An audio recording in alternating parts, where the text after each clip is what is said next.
profetas. Veja se você encontra conforto na vida de algum profeta. Veja se há conforto na vida de algum apóstolo ou de alguns daqueles do livro de Atos que resolveram seguir a Jesus.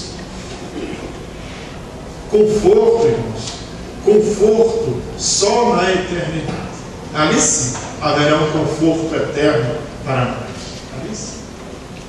Bem, o texto que eu gostaria de compartilhar com os irmãos é João capítulo 3. João 3. João capítulo 3. E aí, Angélica vai dar? Não. A Angélica já está no meio da mensagem. Mas está tudo bem. Você está tranquilo. Sem problema. O texto é João 3. Nós vamos ler. É a visita de Nicodemos a Jesus. Nicodemos visitou Jesus naquela noite. E o texto nos diz assim: que havia entre os fariseus um homem chamado Nicodemos, um dos principais dos judeus. E este de noite foi ter com Jesus e lhe disse: Rabi, sabemos que és mestre, vindo da parte de Deus, porque ninguém pode fazer estes sinais que tu fazes, se Deus não estiver com ele. A isto respondeu Jesus: em verdade te digo, que se alguém não nascer de novo, não pode ver o reino de Deus. Perguntou-lhe Nicodemos: como pode um homem nascer sendo velho? Porventura pode ele voltar ao ventre materno e nascer pela segunda vez? Respondeu Jesus: em verdade te digo, quem não nascer da água do Espírito não pode entrar no reino de Deus. O que é nascido da carne é carne, o que é nascido do Espírito é Espírito. Não te admires de eu dizer: importa-vos nascer de novo.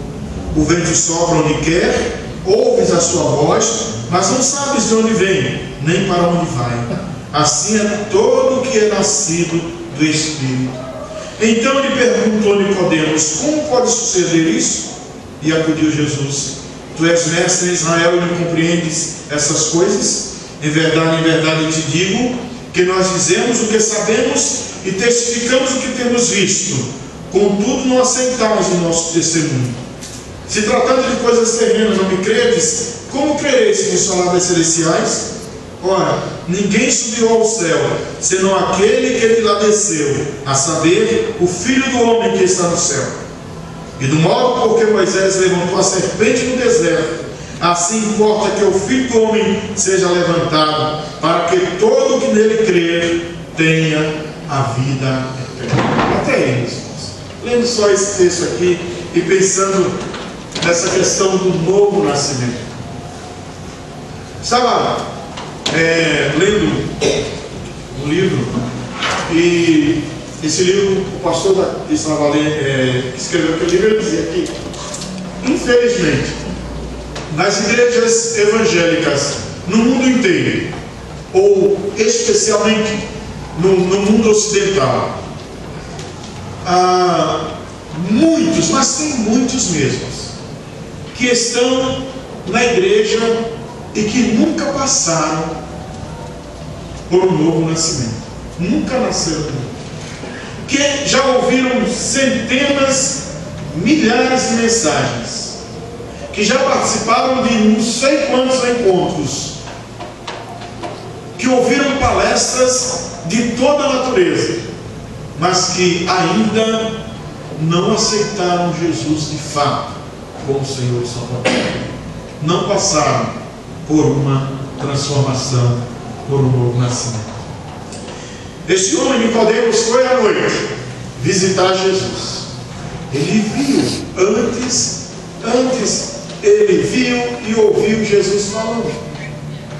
Provavelmente ele deve ter ouvido Jesus, ou visto Jesus curando alguém, expulsando alguns demônios. Talvez ele tenha visto também, mas ele especialmente ouviu Jesus falar. E ele foi ter de noite com Jesus. Não sabemos qual o motivo, não sabemos se foi medo de ser visto pelos seus amigos, pelos companheiros de trabalho dele. Não sabemos se por causa da posição dele ele não quis se expor. Não sabemos qual o motivo, mas ele foi à noite. Pode ser que ele tenha trabalhado o dia inteiro e tenha dito: olha, eu vou à noite ter com Jesus, simplesmente isso. Pode ser que ele tenha olhado e não tenha podido se aproximar de Jesus e descobriu onde Jesus morava e entendeu que a noite seria a melhor ocasião para conversar com Jesus. Então, os motivos que levaram aquele homem a procurar Jesus à noite foram os mais diversos, não dá para a gente descobrir aqui. Mas ele foi, e aí quando ele começou por um lado, Jesus foi pelo outro. Ele começou rodeando, ele começou chamando Jesus de Rabi, que é a mesma coisa que mestre. Ele cita 2 vezes: Rabi, sabemos que és mestre. Mestre, sabemos que és mestre mesmo, tal e tal. Aí Jesus conhecia o coração de Nicodemos e foi direto. Jesus disse: olha, Nicodemos, é o seguinte, não adianta rodeio. Se você não nascer de novo, não pode ver o reino de Deus. Aquele que não nascer de novo não pode ver o reino de Deus. Meus irmãos, o novo nascimento, a necessidade é absoluta. Essa é imperativo, essa necessidade de nascer de novo. Não é uma opção. Não é uma opção. Não é uma escolha que você faz ao chegar, entrar na igreja, ouvir a mensagem. Eu vou fazer a escolha de permanecer um tempo aqui e me decidir ou não. Claro que você tem o livre-arbítrio para isso. Mas quando você e eu nos deparamos com a mensagem da palavra de Deus, com a necessidade de nascer de novo, não é mais oferecida a nós opção, porque você conhece a realidade, porque você conhece que só existe, você descobre, percebe que só existe um caminho. Quando Nicodemos foi falar com Jesus à noite, Jesus disse para ele: olha, Nicodemos, só há um jeito, só há um caminho para entrar no reino de Deus. E esse caminho é através do novo nascimento, é através da conversão, é através da mudança de vida, é através da metamorfose, meus irmãos. Transformação. Não existe outro meio. Não adianta. Eu fico imaginando quantas pessoas vivem nas igrejas tentando enganar o pai, a mãe, o marido, a esposa, os filhos, a família, a igreja, e tenta, e às vezes até engana, mas não engana a Deus. Não tem como enganar a Deus. E ela engana-se a si mesma, porque eu sei da minha conversão, eu sei que aceitei Jesus como Senhor e Salvador. E tem muitos que sabem que ainda não fizeram essa decisão como deveriam ter feito. Tá? Muitos que estão enganando a si mesmos. Então, essa necessidade é imperativa.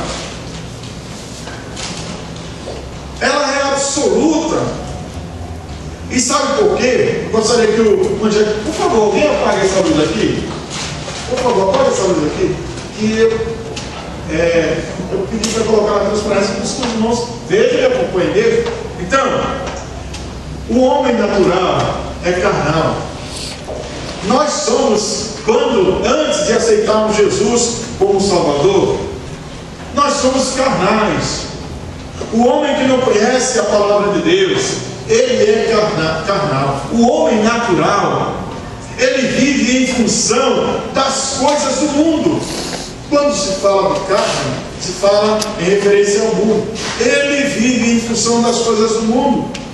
O homem natural não vive em função das coisas de Deus. Ele não sabe, ele não entende as coisas de Deus. Ele pode ser um grande religioso, ele pode ser muito religioso, mas ele não entende as coisas de Deus. Para que homem mais religioso do que Agostinho, chamado Santo Agostinho? Para que homem mais religioso do que Tomás de Aquino? Homens religiosos mesmo, religiosos e conhecedores profundamente da teologia, das coisas de Deus, mas eram religiosos até que tiveram um encontro com Jesus. Então é importante que pensemos nessa realidade. O homem natural é carnal, e por ele ser carnal, ele não entende as coisas de Deus. Romanos 8, 7, 8 nos fala sobre isso, e eu gostaria de ler esse texto para os irmãos. Romanos 8, 7 e 8 nos diz assim: por isso, o pendor da carne, quer dizer, o pendor da carne é inimizade contra Deus, pois não está sujeito à lei de Deus, nem mesmo pode estar. Quer dizer, aqueles que vivem a vida carnal. Portanto, os que estão na carne não podem agradar a Deus. Não tem como agradar a Deus. O homem natural, o homem carnal não agrada a Deus. Por isso que há um imperativo de nascer de novo. O homem, por favor. Então esse homem natural, ele é carnal, e ele, por ser carnal, não pode entrar no reino de Deus. O texto diz, 3:3: a isto respondeu Jesus: em verdade te digo que se alguém não nascer de novo, não pode ver o reino de Deus. Todo homem natural está contaminado. O homem natural está contaminado. Mateus 15:19 diz isso. Por favor, Angélica, projete o outro aí, né? Todo ser desse homem natural está contaminado. Romanos 3:23, um texto que quase todos conhecem: porque todos pecaram e destituídos e separados estão da glória, da presença de Deus. Em Mateus 15:19 também nos fala sobre isso, Jesus falando. Eu gostaria de ler esse texto para os irmãos, para confirmarmos o que estamos falando. E o texto nos diz assim, Jesus dizendo: porque do coração procedem maus desígnios, homicídios, adultérios, prostituição, furtos, falsos testemunhos e blasfêmias. Então é isso que está no coração do homem natural. Por isso que é necessário que ele nasça de novo. E é necessário que haja essa mudança de vida, que haja essa transformação de vida. E um outro item aqui com respeito a esse homem natural: ele está morto no seu pecado. Pastor, eu estou morto, ou estou morta no meu pecado? Está. Se você ainda não nasceu de novo, se ainda não teve um encontro genuíno com Jesus Cristo, se sua vida não tem dado provas de um novo nascimento, de uma vida transformada, você está morto, você está morta nos seus delitos e pecados, conforme diz esse texto aí de Efésios capítulo 2, que é um texto interessantíssimo e que é importante que leiamos também.